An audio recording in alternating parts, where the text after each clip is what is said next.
Hello friends, welcome to my YouTube channel school of knowledge. आज मैं आपके लिए सूक्ष्म शिक्षण या माइक्रो टीचिंग से संबंधित वीडियो को लेकर आई हूं, जिसमें हम ये जानने का प्रयत्न करेंगे कि माइक्रो टीचिंग या सूक्ष्म शिक्षण क्या होता है।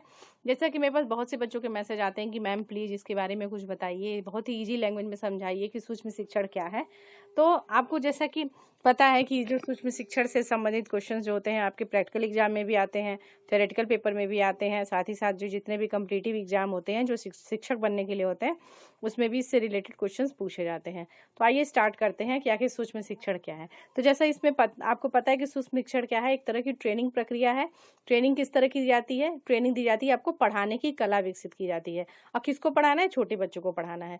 तो इनकेस अगर आप अभी स्टूडेंट हैं, आप अभी खुद पढ़ रहे हैं और अब अगर आपको अभी पढ़ाने को किसी को दे दिया जाए तो क्या होगा? आपको परेशानी होगी, दिक्कत होगी। आप सबके सामने खड़े होकर कैसे फेस करेंगे? तो वो जो आपके अंदर की जो हिचकिचाहट है, आपके अंदर जो परेशानी है कि आप सामने खड़े होकर नहीं बोल सकते किसी के, तो उस प्रॉब्लम को दूर करने के लिए सूक्ष्म शिक्षण की व्यवस्था की गई है। ठीक है, तो इसमें इस तरह से हम एक बहुत ही इजी लैंग्वेज में जानते हैं कि क्या है। सूक्ष्म शिक्षण एक ऐसी अध्यापक प्रशिक्षण प्रक्रिया है जिसमें अध्यापक बनने से पहले आपको प्रशिक्षण लेना होता है कि बच्चों को किस प्रकार से तर्कपूर्ण और प्रभावपूर्ण शैली से पढ़ाया जा सके। साथ ही साथ साधारण शब्दों में कह सकते हैं कि सूक्ष्म शिक्षण कक्षा का एक छोटा सा आकार होता है। मतलब कि सूक्ष्म शिक्षण में हम क्या होता है, क्लास में तो 30-40 बच्चे होंगे, लेकिन सूक्ष्म शिक्षण के दौरान बच्चों की संख्या कम होती है, तो आपको पढ़ाने में आसानी होती है। उसके बाद जानेंगे कि सूक्ष्म शिक्षण का क्या अर्थ होता है। जैसा कि एग्जाम के समय आपको क्वेश्चंस आता है इस तरह से लिखने के लिए कि अर्थ बताइए। ठीक है, तो इसमें हम लिखते हैं कि सूक्ष्म को इंग्लिश में क्या कहते हैं? माइक्रो कहते हैं, और हिंदी में क्या कहते हैं? लघु कहते हैं। और जब इसके साथ शिक्षण शब्द जोड़ दिया जाएगा तो ये क्या बन जाएगा? सूक्ष्म शिक्षण बन जाएगा। मतलब पहले तो हमने इसको दो हिस्से में तोड़ दिया। उसके बाद क्या बताया कि माइक्रो टीचिंग का क्या अर्थ है? माइक्रो टीचिंग मतलब कम समय का शिक्षण, कम से कम समय का शिक्षण जो होता है वो क्या कहलाता है? माइक्रो टीचिंग कहलाता है। और इसमें क्या किया जाता है कि जब आप किसी को पढ़ाने जाते हैं तो कई तरह के कौशल डेवलप होता है। ठीक है, तो उसमें हम एक एक करके कौशलों का ज्ञान करवाना ही माइक्रो टीचिंग के अंतर्गत आता है। और तीसरा पार्ट है इसका, तीसरा अर्थ जो है, साधारण शब्दों में कह सकते हैं कि सूक्ष्म शिक्षण कक्षा का एक छोटा सा आकार होता है जिसमें कक्षा कलांश शिक्षण क्रियाएं सूक्ष्म रूप से कार्य करती हैं। ठीक है, उसके बाद जो नेक्स्ट स्लाइड है वो है सूक्ष्म शिक्षण की परिभाषा। परिभाषा क्या है भाई? ये तो हमने समझा दिया अर्थ क्या होता है। अर्थ के बाद हमें परिभाषा भी देनी होती है, डेफिनेशन देना होता है। तो डेफिनेशन में क्या है? सूक्ष्म शिक्षण एक ऐसी तकनीक है जिसका उद्देश्य शिक्षक उम्मीदवारों को वास्तविक कक्षा व्यवस्था के लिए तैयार करना है। मतलब वास्तविक कक्षा किसकी? यानी कि जब आप टीचर बन के जाएंगे, स्टूडेंट्स को क्लास में पढ़ाने जाएंगे, वो वास्तविक कक्षा है। और अभी आपको आभासी कक्षा दी जा रही है, मतलब एक वर्चुअल दिया जा रहा है। वर्चुअल क्या मतलब? एक आभासी कक्षा है आपकी, कि आपके फ्रेंड्स, आपके कलीग है जिनको आपको जिनके सामने पढ़ाना है, ताकि आपके अंदर की भय को दूर किया जा सके। ठीक है, जो भी संकोच है उसको खत्म किया जा सके। सेकेंड डेफिनेशन क्या है? इस तकनीक की मदद से शिक्षक उम्मीदवार प्रत्येक शिक्षण कौशल को छोटे छोटे भागों में तोड़कर भीड़ भाड़ वाली कक्षाओं और के अराजक वातावरण का सामना किए बिना सीखने का प्रयास करता है। मतलब कि डायरेक्ट आपको स्टूडेंट के बीच में नहीं छोड़ दिया जाएगा, पहले आपको प्रैक्टिस करवाया जाएगा कि अगर बच्चे बैठे हैं तो उनके बीच आपको जाने से पहले अपने आप को कैसे प्रिपेयर करना है। ठीक है, तो ये हो गया माइक्रो टीचिंग का अर्थ। एक और देखिए, थर्ड डिफिनीशन क्या है कि सूक्ष्म शिक्षण छात्र अध्यापक के लिए एक प्रशिक्षण है। जैसा कि हमने पहले ही बताया कि एक ट्रेनिंग का माध्यम है जिसमें सामान्य कक्षा अध्यापन की जटिलताओं को कम किया जाता है। मतलब कि कुछ कुछ कठिनाइयां होती हैं, जिन कठिनाइयों को 1 by 1 एक एक कौशल के माध्यम से दूर करने का प्रयत्न किया जाता है।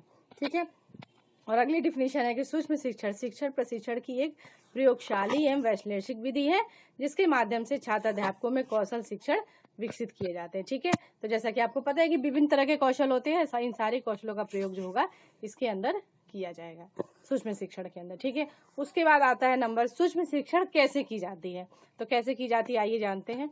इसमें क्या किया जाता है? इस प्रकार की प्रशिक्षण क्रिया में शिक्षण इकाई को अनेक छोटी छोटी इकाइयों यानी कि स्किल्स में बांट दिया जाता है। मतलब हमको कोई प्रकरण या कोई चैप्टर पढ़ाना है किसी पाठ का, तो हम उसको क्या करेंगे? पहले उसको पढ़ाने से पहले हम क्या करेंगे कि पढ़ाने के भी कई तरीके यूज होते हैं, तो उन तरीकों को कई स्किल्स में बांट दिया जाता है, जिसे कौशल कहा जाता है। ठीक है, और जितने भी कौशल होते हैं, जटिल शिक्षण के प्रत्येक कौशल, जितने भी कौशल होते हैं उनके कई घटक होते हैं। ठीक है, और प्रत्येक कौशल के कई घटक होते हैं, उनको हर कौशल को एक भिन्न भिन्न घटकों में तोड़ दिया जाता है। और उसके बाद ही अध्ययन किया जाता है। ठीक है, इससे क्या होगा कि आपको पढ़ाने में आसानी होगी। तीसरा पॉइंट है, और एक समय में एक ही कौशल को लेकर कितने मिनट की योजना तैयार की जाती है? 5 से 10 मिनट की योजना तैयार की जाती है। तो जो आइडियल कंडीशन है वो 6 मिनट का है, लेकिन हम कम से कम 5 से 10 मिनट लेकर चलते हैं, क्योंकि जब आप नए अभी शुरू करेंगे तो आपको थोड़ा सा टाइम लगेगा काम को करने में। और नेक्स्ट पॉइंट है, इस पाठ को सूक्ष्म कक्षा जिसमें 5 से 10 छात्र होते हैं पढ़ाया जाता है। देखिए ये आइडियल कंडीशन है, 5 से 10 छात्र। आपके क्लास में 5 से 10 छात्र नहीं होंगे, हो भाई 30 की स्ट्रेंथ हो सकती है, 40 की स्ट्रेंथ हो सकती है, तो आपके कलीग्स ही होते हैं जो इनके सामने आपको पढ़ाना होता है।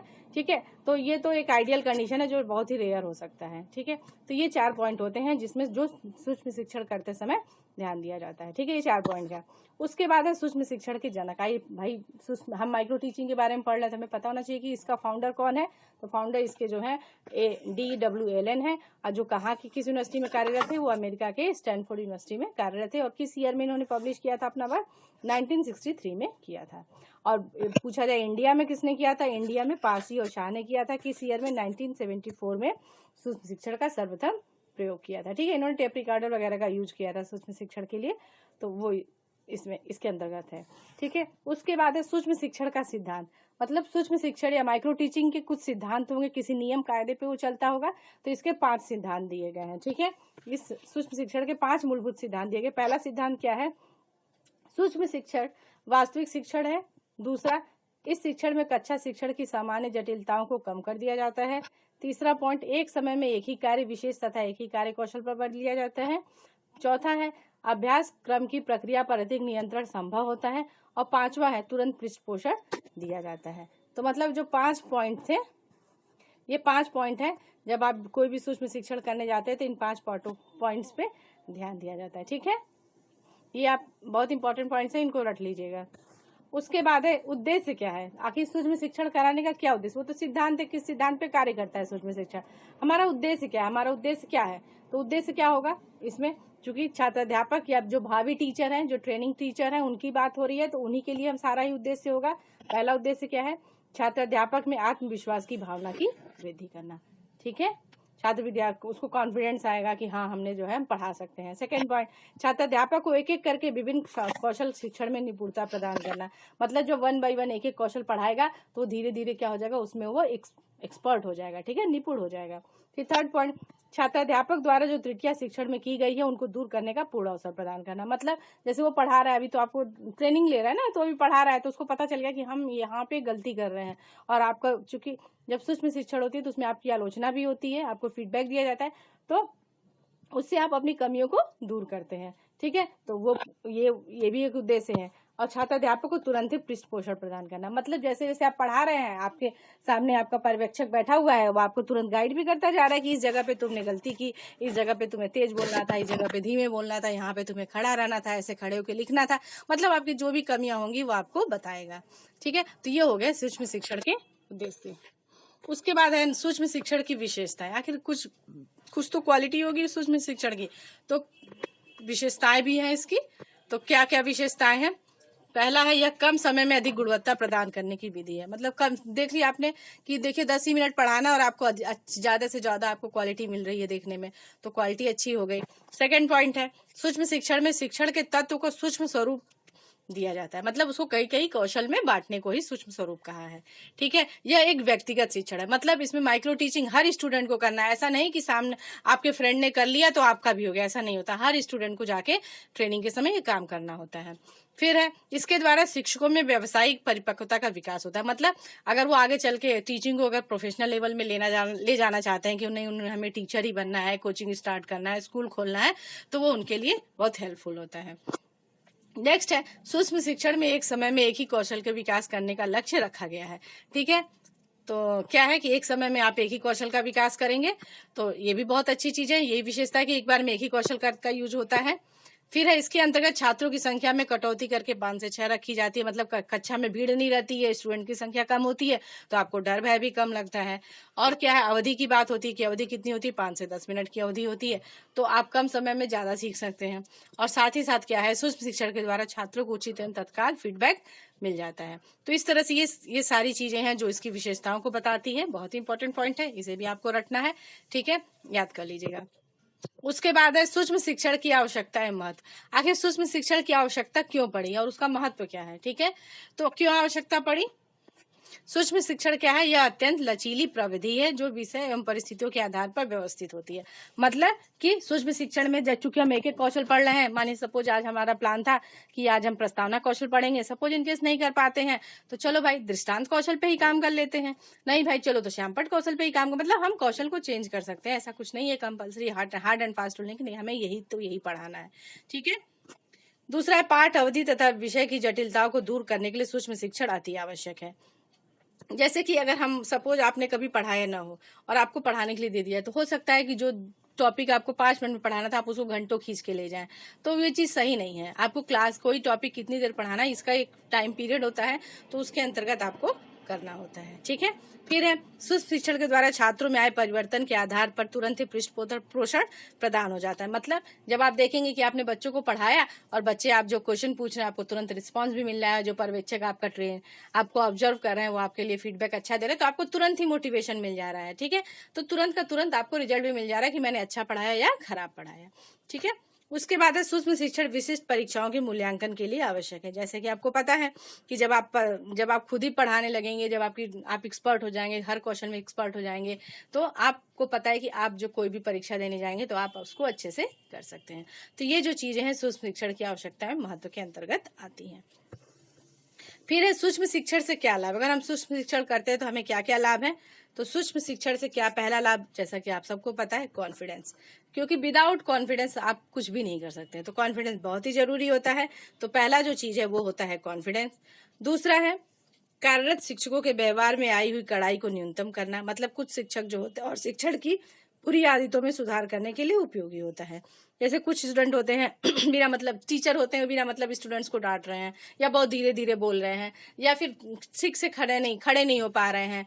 तो ये सारी चीजें जो है सूक्ष्म शिक्षण के अंतर्गत जो है इस चीज को ओवरकम किया जा सकता है।